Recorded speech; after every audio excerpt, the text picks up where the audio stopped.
मैं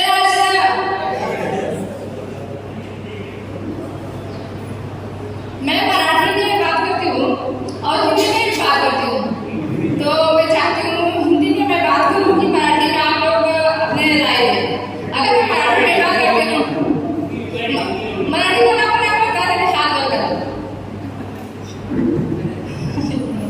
असली ठीक है। मैं हिंदी में बात करती हूँ क्योंकि मराठी बहुत कम लोग समझ में आ रहा है, क्योंकि हमारी बात समझ में आना बहुत ज़्यादा जरूरी है। हम जो बता रहे हैं, जो कह रहे हैं, अगर आप लोगों को समझ में आता है तो ठीक है, अगर नहीं समझ में आता है तो दूसरी लैंग्वेज बोल के कोई फायदा नहीं है। दोस्तों, आज हम यहाँ पे सेमिनार के लिए आए हैं। आप सभी लोग यहाँ पे आए हैं अपना बहुत कीमती टाइम निकाल के। वैसे भी आज महानवरात्रि का पर्व है, उसमें भी आप लोग इतना इम्पोर्टेंट टाइम निकाल के आए हैं, इसलिए मैं आप सभी का हार्दिक स्वागत करती हूँ।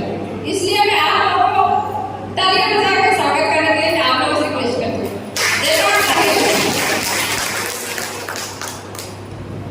आज नवरात्रि का दिन है। आप सभी को माता जी का बहुत बहुत आशीर्वाद मिले और आप सभी का पूरा साल अच्छा जाए, यही मैं अपने दिल से कामना करती हूँ। दोस्तों, आज हम आसियान के यहाँ सेमिनार में आए हैं, तो आसियान का मतलब क्या है ये समझना बहुत ज़्यादा जरूरी है। अगर हम किसी के बारे में जानते ही नहीं तो उसके बारे में हम कर भी क्या सकते हैं। दोस्तों, आसियान में होता है RCM, यह शॉर्ट फॉर्म है। इसका फुल फॉर्म क्या है? Right concept of marketing. इसका हिंदी मीनिंग होता है कि सही खरीदारी करने का दुकान, सही खरीदारी करने का शॉप। दोस्तों, हम सभी कस्टमर हैं, यस। आप सभी कुछ ना कुछ खरीदते हैं, यस और नो? खरीदते हैं। हम ग्रोसरी से लेके कपड़े सारी चीज खरीदते हैं, मगर कोई इसमें बता सकता है, कोई बेचता है, कोई सेल करता है। आप लोग कोई भी सेल करते हो? हम लोग सेल करना मतलब उसमें शर्मिंदगी महसूस करते हैं, मगर खरीदने में शर्मिंदगी नहीं महसूस करते हैं। तो दोस्तों, हम जो खरीदारी कर रहे हैं, उसी खरीदारी से अगर कोई इनकम मिलता है तो उसी को बोला जाता है राइट कंसेप्ट ऑफ मार्केटिंग। दोस्तों, हम कहीं ना कहीं से सामान खरीदते हैं, लेकिन वही सामान अगर खरीदते खरीदते हमको उसमें से अगर इनकम मिली है तो अच्छा है नहीं? यस। अगर हम जो सामान खरीद रहे हैं, ग्रोसरी से लेके कपड़े हैं, एनीथिंग, अगर हम वही सामान खरीद रहे हैं, उसमें से हमको अगर इनकम मिलता है, उसमें कोई बुराई है? हमको दोस्तों, हम जिस दुकान से खरीदारी करते हैं उस दुकान से हमको अच्छा सामान मिल रहा है कि नहीं, इसकी हमको गारंटी होनी चाहिए। अच्छा, आप लोग दुकान से सामान खरीदते हैं, आपको गारंटी है वो 100% शुद्ध है? नो। कोई बता सकता है? हम मार्केट में जाते हैं, सामान खरीदते हैं, लेकिन वहाँ पे हमको शुद्धता की गारंटी नहीं मिलती। हम अच्छा पैसा दाम अच्छा देते हैं, बट हमको जो सामान मिलता है वो अच्छा नहीं मिलता है। इसीलिए हमको ऐसी दुकान ढूंढना है जहाँ पे 100% हमारे प्रोडक्ट की गारंटी हो, वो प्रोडक्ट शुद्ध हो। दोस्तों, कहा जाता है अगर हमारे पास एक बाइक है या हमारे पास एक मोबाइल है, हम उसके सेफ्टी के लिए हर एक खर्चा करने के लिए तैयार है। अगर हमारे पास बाइक है तो उसमें हम पेट्रोल कैसे डालेंगे? अच्छा डालेंगे, स्टॉक का डालेंगे, है ना? क्योंकि हमारी बाइक खराब ना हो। उसी प्रकार दोस्तों, हमारे पास जो बॉडी है, हमारे भगवान ने हमको जो शरीर दिया है, इसको सेफ रखना है हमारी जिम्मेदारी है। इसलिए हम जो खा रहे हैं वो आज प्रोडक्ट अच्छा होना है, इसकी जिम्मेदारी हमारी है। हमारे पास कितना भी धन हो, दौलत हो, अगर हमारे शरीर में कोई बीमारी आ जाती है तो हमारा धन दौलत काम आएगा? इसलिए हमको हमारे शरीर को, हमारे हेल्थ को संभालने के लिए हमको 100% शुद्ध ऐसे सामान की जरूरत है। वो शुद्ध सामान कहाँ मिलेगा? वो हमारे आसिया में मिलेगा। दोस्तों, अगर हम शुद्ध सामान खाएंगे तभी हम हेल्दी रहेंगे, हम तभी हेल्दी रहेंगे। अगर हेल्दी है तो सबसे बड़ी प्रॉपर्टी हमारी वही है। दोस्तों, आसिया का मीनिंग बहुत सिंपल है कि जहाँ पे हमको सामान मार्केट के जैसे मिले और 100% शुद्ध मिले, उसी का नाम है आसिया। आप लोग आसिया का मीनिंग कुछ और लगाते हैं, जिसके कारण आसिया को आप समझ नहीं पाते हैं। आसिया में शुद्ध सामान का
करना है।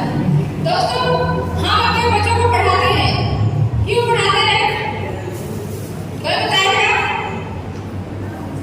नो, कोई नहीं बताएगा। हम अपने बच्चों को पढ़ाते हैं ताकि उनका फ्यूचर ब्राइट हो, वो अपने पैर पे खड़े हो सके, उनको अच्छी नौकरी लगे, ताकि वो अपनी लाइफ में अच्छा जीवन जिए। यही होता है हमारा सपना। लेकिन क्या इसकी गारंटी है कि वो अपनी जिंदगी में सफल ही होगा? दोस्तों आज हमारे यहाँ बेरोजगारी की इतनी मात्रा बढ़ गई है कि अगर 100 वैकेंसी निकलती है तो हजारों का यहाँ लाखों फॉर्म भरे जाते हैं। तो क्या सबको नौकरी मिलेगी? नहीं। आज नौकरी के लिए बहुत परेशानी है। आज बच्चे अच्छी डिग्रियां लेते हैं लेकिन नौकरियां नहीं मिल रही, जिसके कारण बच्चे उनका मतलब गलत रास्ते चले जाते हैं। मतलब हर एक बच्चे का सपना होता है कि हम पढ़ाई करने के बाद उनको अच्छा नौकरी मिले, अच्छा जॉब मिले, लेकिन समय के साथ कुछ ना मिलने के कारण वो बच्चा गलत मतलब सेटरिंग करना और गलत रास्ते जाना ऐसा हो जाता है।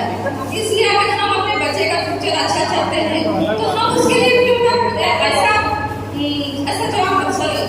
बिजनेस उसके लिए सेटअप करके रखें, जिस बिजनेस का हम चलाएं उसके बाद हम अपने बच्चे को भी हैंडओवर कर सकें। दोस्तों हमारा आसान बिजनेस हम अपने बच्चों के, अगर हम अपने बच्चों को पढ़ा देंगे उनको डिग्रियां दे सकते हैं, लेकिन उनको हम नौकरी नहीं दे सकते। कोई दे सकता है?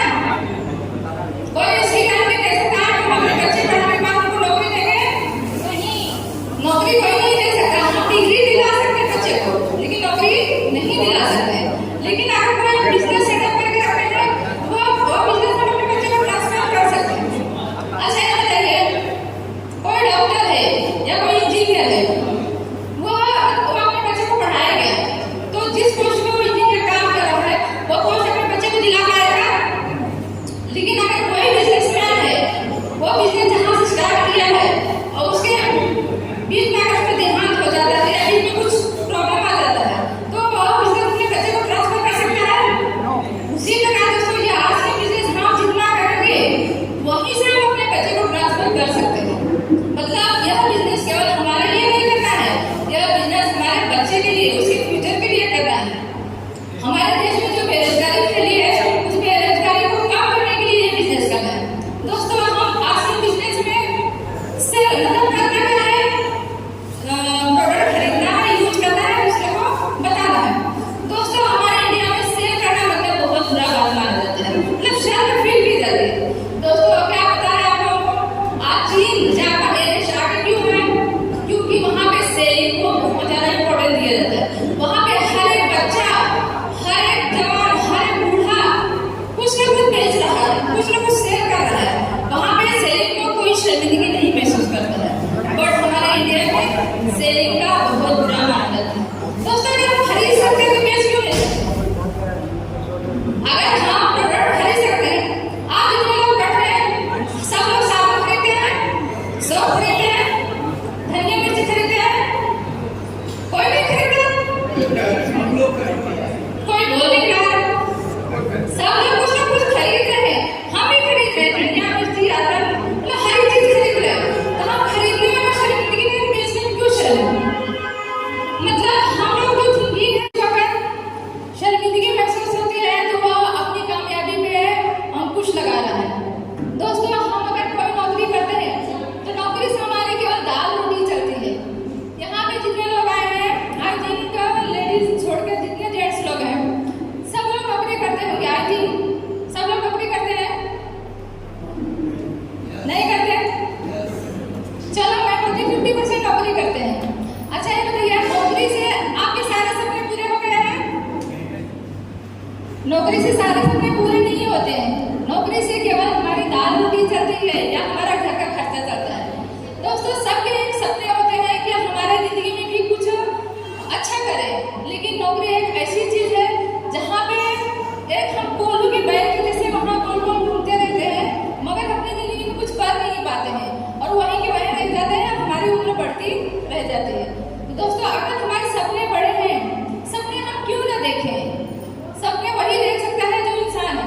अभी देखिए दोस्तों, जब 80 लाख योनियों के बाद हम इंसानों को जिंदगी मिली है, अगर हम मनुष्य बने हैं तो हमारे भी सपने होने चाहिए। वो सपने पूरे करने के लिए हमको हर एक तरह से हमको कोशिश तो करनी चाहिए। इंसान कोशिश करता है लेकिन उसको कोई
नहीं बता सकते हैं। यह दोस्तों यह कंपनी इंग्लैंड की है। दोस्तों हमारे देश में अंग्रेज लोग जितने साल यहाँ पे शासन किए, शासन करने के बाद वो अपने यहाँ पे हमारे फ्रीडम फाइटर लोग मतलब महात्मा गांधी है, बहुत सारे फ्रीडम फाइटर उन्होंने मेहनत किया, उसके बाद हमको आज़ादी मिली। लेकिन यहाँ अंग्रेज जाते जाते उन्होंने अपना बिजनेस अपने हमारे भारत में ही रखा है। आज हमारे देश से लाखों करोड़ों रुपए को कमा के अपने देश में लेके जा रहे हैं और हमारे देश को कमजोर बना रहे हैं। तो क्यों ना हम ऐसे विदेशी कंपनियों को हमारे देश से निकालें और अपने देश को मजबूत बनाएं। सब लोग चाहते हैं? सब लोग बहुत बोरिंग फील में कर रहे हैं। तो हमारा देश अगर मजबूत बनाना है तो हमको अपने देश का प्रोडक्ट यूज करना पड़ेगा। अगर हम अपने देश का प्रोडक्ट यूज करेंगे तभी हमारे देश का पैसा हमारे देश में बचेगा। दोस्तों कहा जाता है कि हर एक सामान हम खरीदते हैं तो हमको पक्का बिल लेने का पूरा अधिकार होता है। दोस्तों अगर हम एक ट्रेन से लेकर एक हेलीकॉप्टर तक खरीदते हैं तो उसका पक्का बिल लेने का हमको अधिकार है। पक्का बिल मीन्स अगर कोई भी प्रोडक्ट कोई भी सामान हम खरीद रहे हैं उस पर एक सेल्स टैक्स दिया जाता है। वो सेल्स टैक्स दुकानदार बचाने के लिए हमको पक्का बिल नहीं देता है और पक्का बिल लेना हमारा अधिकार है और वो पक्का बिल हमको लेना चाहिए। लेकिन दोस्तों हम लोग कभी भी पक्का बिल, आप लोग अगर 10 रुपए का सामान खरीदते हैं तो कोई पक्का बिल मांगता है? लेडीज लोग दुकान में जाइए, आप एक 10 रुपए का सामान खरीदिए, चाहिए 1000 का खरीदिए, दुकानदार से अगर पक्का बिल मांगेंगे तो तुरंत बोलेगा भाई हमारा सामान मत लो। क्यों? क्योंकि उसको पक्का बिल देना मतलब सेल्स टैक्स भरना होता है। लेकिन हमारे आरसी बिजनेस में अगर आप 1 रुपए का शैम्पू भी लेते हैं तो भी आपको पक्का बिल मिलता है, जिससे पक्का बिल मिलने का मतलब कि हम सेल्स टैक्स गवर्नमेंट को भर रहे हैं। अगर हम सेल्स टैक्स भरते हैं तो हमारा देश मजबूत होता है। मतलब आर्थिक बिजनेस का क्या प्रोडक्ट खाने से अगर हम अपना देशभक्ति या अपने देश को मजबूत कर रहे हैं तो बिजनेस करना चाहिए कि करना चाहिए कि यस नो। अगर हमारे देश को मजबूत करना है, हमारे देश को अगर सेल्स टैक्स अगर सेल्स दोस्तों हमारे घर चलाने के लिए हमारा इनकम होता है। हमारे घर में अगर कोई पुरुष कमा रहा है, कोई लेडीज कमा रहा है, उसी पैसे से हमारा घर चलता है। लेकिन हमारा देश कैसे चलता है? टैक्स से। अगर हमारे देश को मजबूत बनाना है, हमारे देश को आगे चल के आर्थिक दृष्टि से मजबूत बनाना है तो टैक्स भरना जरूरी है ना? तो वो टैक्स हम सेल्स टैक्स के रूप में भरते हैं। लेकिन कोई दुकानदार हमको पक्का बिल न देने के कारण वो टैक्स चोरी करता है। अगर उस टैक्स से हमको अपने देश को बचाना है तो आरसीएम बिजनेस करना बहुत ज्यादा जरूरी। दोस्तों यहाँ पे 1 रुपए का शैम्पू लेते हैं तो भी हमको सेल्स टैक्स गवर्नमेंट का देने का हमको पक्का बिल मिलता है। और दूसरा उदाहरण बताना चाहते हैं। दोस्तों हमारे आरसीएम बिजनेस में जितने प्रोडक्ट हैं आप सभी को कभी कभी महंगे लगते हैं। यस महंगे लगते हैं। मैं अभी एक एग्जाम्पल के हिसाब से बताती हूँ तो आपको वही प्रोडक्ट सस्ता लगने लगेगा।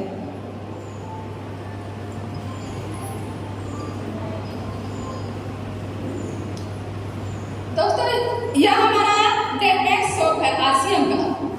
इसकी कीमत है 34 रुपीज। इसी के तरह एक सोप आता है हमारे मार्केट में, डेटॉल सोप। हमारे सोप का वेट है 100 ग्राम। कितना है? 100 ग्राम। और इसका पैसा कितना है? 34 रुपीज। और हमारे मार्केट में जो डेटॉल साबुन आता है उसका वेट है 75 ग्राम। कितना है? 75 ग्राम। वो 30 रुपीज का आता है। तो हमारा 100 ग्राम का साबुन 34 में है, उनका 75 ग्राम का साबुन 30 में है। तो हमारा साबुन महंगा है कि सस्ता? महंगा है कि सस्ता है? बताइए कैसे? यस मैडम प्लीज तालियां हो जाए। दोस्तों अगर 75 ग्राम का साबुन 30 रुपीज का है तो 100 ग्राम का साबुन 40 रुपीज का होता है। बट हमको